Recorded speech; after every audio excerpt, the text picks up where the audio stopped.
Hi guys, Rachel here. This is going to be my final video in the little series of decks that I wanted to show you guys by the company Brigh. So as I had said or mentioned earlier in the other two videos, which I will link those videos in the description box just in case this is your first time here. But Brigh actually asked me to look through some of the decks that they sent me and to do a little bit of a review and a show and tell. And so like I said, if you want to catch those other two videos, click the link in the bio. But this deck is Tarot of Marseille. So if you guys know, tarot comes in different ways. There's different types of tarots. There's the Rider-Waite, there's the Thoth tarot, and then there's also Marseille, or like the tarot decks with pip cards. That meaning the minor arcana is not illustrated. That's kind of like the easiest way to remember that the minor arcana is not illustrated.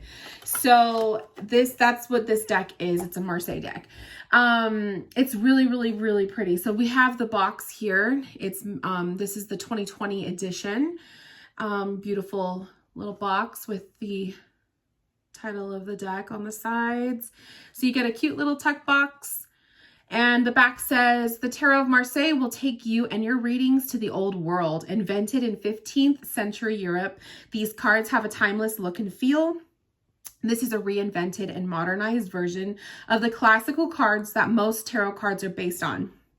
So that's the thing about Marseille is it's kind of like a vintage. It's kind of thought of as, you know, the first set of tarot cards that were ever created. These are kind of like the ones that are mimicked from that.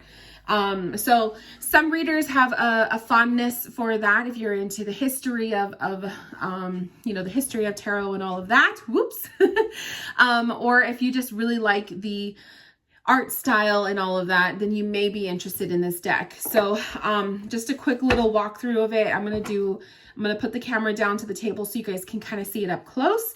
But we have these gorgeous backs. The card backs on this deck are so pretty.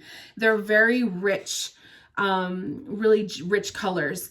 And the cardstock, it's just like the other videos you'll see, the cardstock has a linen finish to it. So the cards themselves, they're gorgeous. I'll put the camera back to the front so you guys can see it.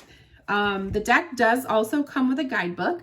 So it is the tarot guidebook based on the pictorial Key to the Tarot by Arthur and Edward Waite, compiled by Brian Wenger. So it is full color. Their guidebooks, Brigh's guidebooks are pretty nice. Full color. You get, you know, a nice little paragraph for each of the cards. It goes into the suits, and I believe, yes, they also have tarot spreads in the back. So you get like a couple tarot spreads at the very back. So those of you guys who are learning the tarot, it's really cool to try one of the spreads. It'll actually teach you a lot. So that's the guidebook. Okay. Let's take the camera down so you guys can get a better idea of what this deck looks like up close. Okay, so please excuse the messy table. So this is the deck that you could see up close. Here is the box.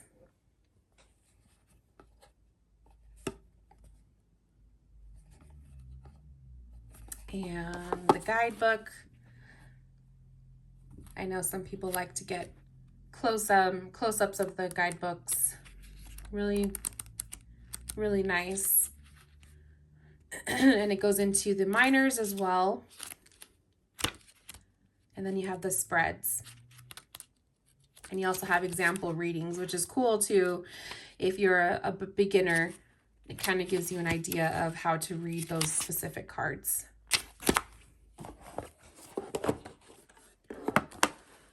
Okay. So the deck itself, here are the backs. Beautiful, rich colors, you guys. And you could see up close the linen finish on the cardstock. It's on both sides. gorgeous. So the cards themselves, let's pick out the majors first. So the major arcana, and you have white borders.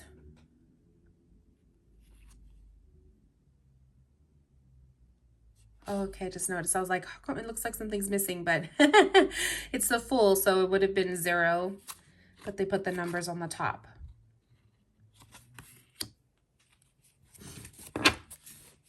You have the Magician.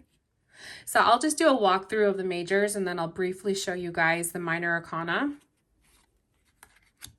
High Priestess.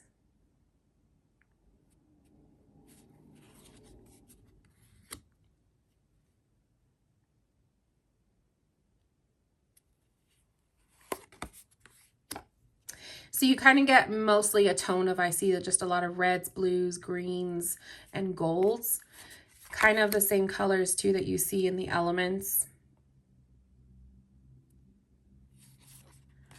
But you could kind of see just the art style of the Marseille.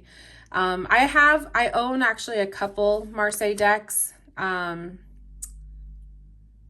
would say the Rider-Waite is probably my favorite. So I don't have anything against Marseille, but this style, it's just different. Everyone will have, you'll develop your own favorite.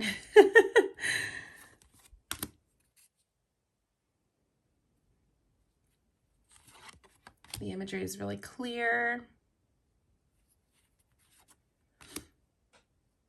It's just follows, the imagery really follows Rider-Waite. I love the Death card. It's like a half human, half skeleton kind of a figure.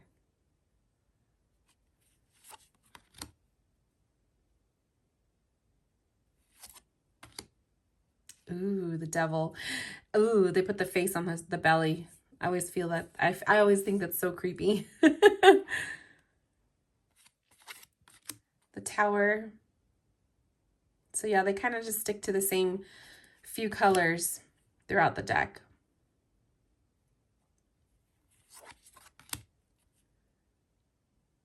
It's pretty.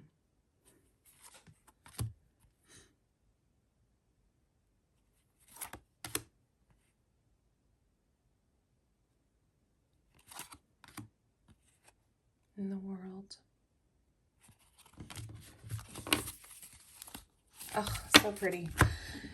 So rich in colors. Okay, so this is what I was talking about when it comes to the minor arcana. The minors are not they're not fully illustrated. So you get the suit, but you don't get like an image, you know what I mean? Like a picture to go with it. So that's pretty much how the Marseille decks are, or the Pip decks. So we have the swords. So you'll have the Ace of Swords, and then you get like the 2 of Swords, the 3 of Swords, you know, so it's all numbered like that. Oops, I think this was in, oh yeah, no, it's 4, okay. 6, 7, 8. You see what I mean? So it's very repetitive. And then of course you have the court cards that are always illustrated. So some people don't like Pip decks for this reason, because you don't get much out of the image. But I like Pip decks because it's a challenge when you are practicing with your reading to read with your intuition. Okay. So you trust, you get used, it's like you get like, okay, the Ace or the 2 of Swords, and then you trust your intuition after that. You're not going based off of the artwork of the picture. So here's the cups or the chalices, and you have, you know, the same thing, 2, 3, 4, 5, 6. So sometimes it's a deal breaker for some people. Sometimes people love it. It really depends. I'm kind of somewhere in the middle. I like to have 1 or 2 Marseille decks. You know, one of my first decks that I ever found in a donation bin at work was a Marseille deck, and I still own it. So I do like to have 1 or 2 of these, you know, lying around, because they're like classic. But it isn't usually. And then the wands, instead of wands, they're called clubs, I believe. But the Marseille decks are usually not my top pick, because I do like to have illustrations on the cards. So it can be a little bit repetitive. But if you are practicing with your tarot to pull away from relying on the artwork and more so on your intuition, then these are really good decks to use for that. So I do recommend it. I recommend every reader has a Marseille deck in their collection, because I just think that there's so much you could do with it, with the whole aspect of practicing your abilities and all of that. So this is the Tarot of Marseille, the 2020 edition, and I will make sure that I list it in the description box where you guys could go purchase your copy, and I will also put the other videos in this series. Thank you guys for watching. Enjoy.